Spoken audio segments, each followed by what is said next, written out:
अगर मैं तुमसे एक सिंपल सवाल पूछूं, या सिर्फ सेविंग करके कोई रिच बन सकता है? शायद तुम्हारा जवाब होगा हाँ, क्योंकि बचपन से हमें एक ही बात सिखाई गई है, पैसे बचाओ।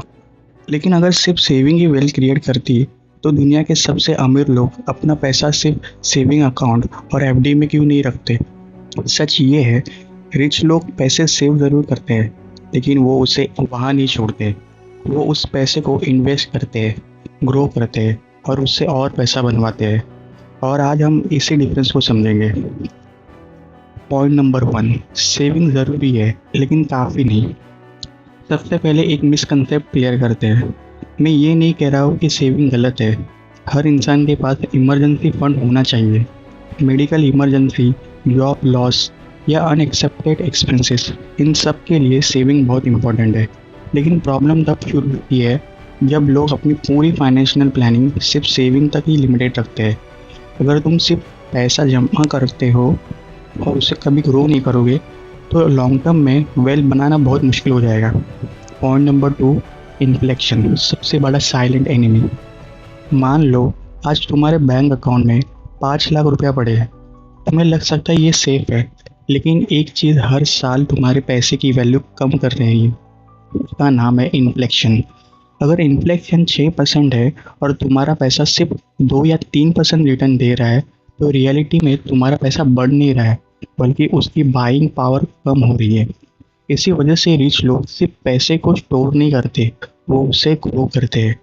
Point number 3, rich people think differently. जब मिडिल क्लास के पास पैसा एक्स्ट्रा होता है, वो सोचता है इसे क्या खरीदूं, लेकिन रिच लोग पहला सवाल पूछते हैं, इसे और पैसा कैसे बनेगा। यही माइंडसेट उन्हें अलग बनाता है। वो अपने पैसे को stocks, mutual fund, businesses, real estate या दूसरे प्रोडक्टिव एसेट में लगाते हैं, क्योंकि उन्हें पता है अगर पैसा काम करेगा तभी वेल्थ क्रिएट होगी। पॉइंट नंबर 4, कंपाउंडिंग, रिच लोगों का सीक्रेट वेपन।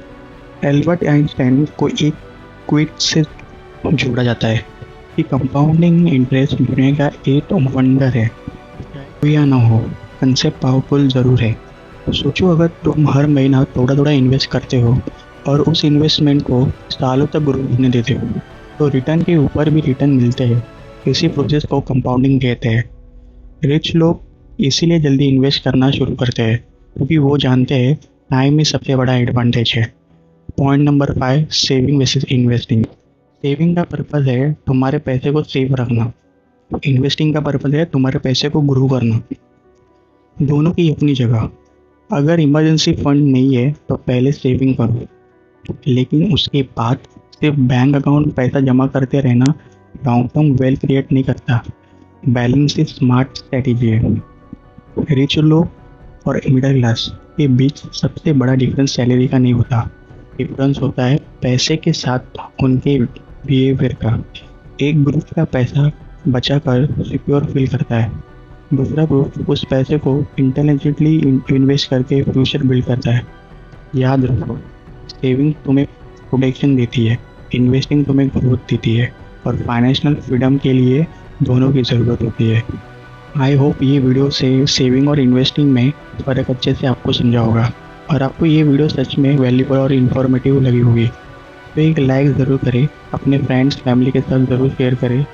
आपको आगे भी ऐसे इंटरेस्टिंग फाइनेंस टॉपिक पे वीडियो देखनी है तो हमारे मनी एक्सेस चैनल को सब्सक्राइब ज़रूर करें, बेल आइकन पे क्लिक करें, जिससे आपको डेली अपडेट मिलते रहे। हर हफ्ते या ऐसी वीडियो आएगी जो आपको पैसे के बारे में प्रैक्टिकल और यूज़फुल नॉलेज देगी। मिलते हैं अगले वीडियो में। Thank you.